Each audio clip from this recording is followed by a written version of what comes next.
Assalomu alaykum. Bu poxopodium guli barglarini ko'rib turganingizdek tashlab yubordi. Tomirlari qisilib qolgan, tuvagi kichkina deb kattaroq tuvakka o'tkazgandim. Lekin nimagadir yaxshi tomonga emas, naborat yomon tomonga o'zgarishni boshladi. Tanasida yumshash boshlandi va uch tomondan qorayish boshlandi. Bugun bu gulimizni saqlab qolish maqsadida mana shu qoraygan va yumshagan joyini kesib tashlamoqchiman va kuzatishda davom etamiz. Qaysi tarafga o'zgarish bo'lganini ko'rsatib boraman.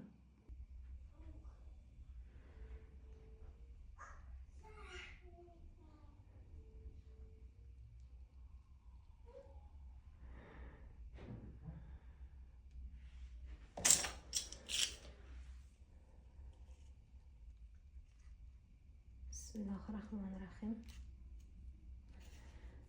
Ehtiyot bo'lib kesib olamiz endi. Juda ham tikonlari o'tkir.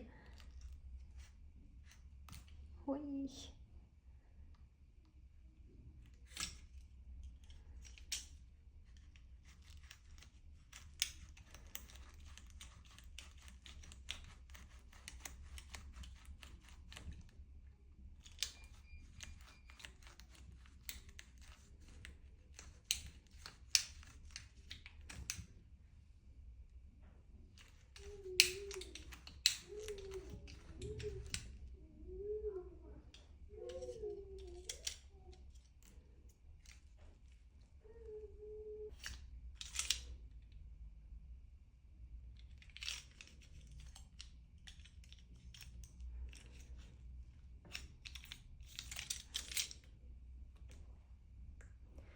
Mana kesib oldik.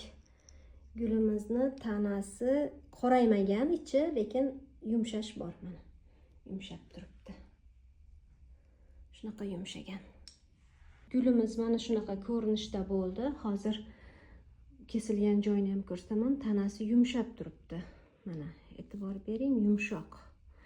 Endi sababini qilib qo'yaveramiz. Qolgani ham Allohdan. Qaysi tarafga o'zgaradi?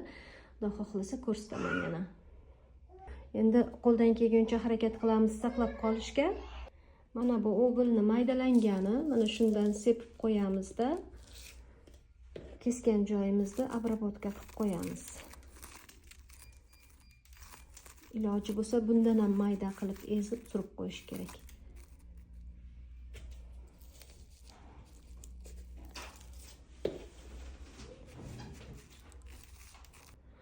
Gulimizni obработка qilib qo'yganimiz yaxshi, chirishda davom etmasligi uchun yordam beradi o'zi aslida, lekin bu gulga qanchalik yordam beradi unisini bilmayman, chunki tanasi yaxshigina rangi o'zgargan.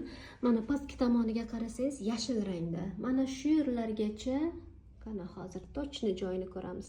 Mana shu yerlargacha tanasi o'zgargan. Qolgan joyi yashil rangda. Men bu yog'i yashil rangda emas, qanaqadir korishnovoy rangga kirgan, lekin kesib ko'rsatgan joyimni ko'rdingiz. Mana hech qanaqa qorayish, chirish yo'q. Prosta yumshagan. Nima uchunligini o'zim ham bilmayman to'g'risi.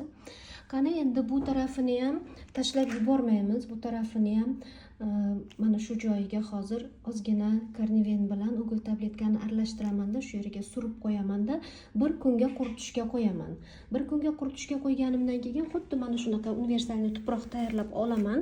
Tuproqning namligi mana shunaqa holatda bo'ladi. Shilqillatib suv quyib qo'ymayman. Mana shunaqa yengil namlangan tuproqqa gulimizni prosta o'tirg'izib qo'yaman. Ko'mib tashlamayman, prosta o'tirg'izib qo'yaman. Mana shu yerlardan tomir chiqarishiga yordam bo'ladi. Mana shu joyi yaxshi qurib olish kerak. Bir kun quritish kerak. Agar quritmasangiz chirishda davom etib ketishi mumkin va yorug' joyga, issiq joyga olib qo'yaman. Qani ko'ramiz, tomir otadimi yo'qmi? Agar tomir otsa, xudo xohlasa ko'rsataman men bu joyini ham. Agar tomir otmasa, buni musorga tashlab yuboraman, boshqa ilojim yo'q. Eng asosiysi bizga mana bu tarafi saqlanib qolish kerak. Shuncha yillik mehnatim, bilmadim nima bo'ldi, nima jin urdi bu gulimga. Juda ham chiroyli bo'lib o'sar edi. Oxirgi vaqtlar faqat barglarini tashlab yuboravergani uchun tuvagini almashtirgandim. Tomirlari qisilib qoldi deb tuvagini almashtirgandim. Tuvagini almashtirganimdan keyin hech o'ziga kelmadi. Boshda bir 2-3 ta barg chiqardi-yu, shu bilan qotdi. Mayli nima bo'lsa yaxshilikka, bundan battardan Allohning o'zi asrasin. Gul topiladi, jon sog' bo'lsa.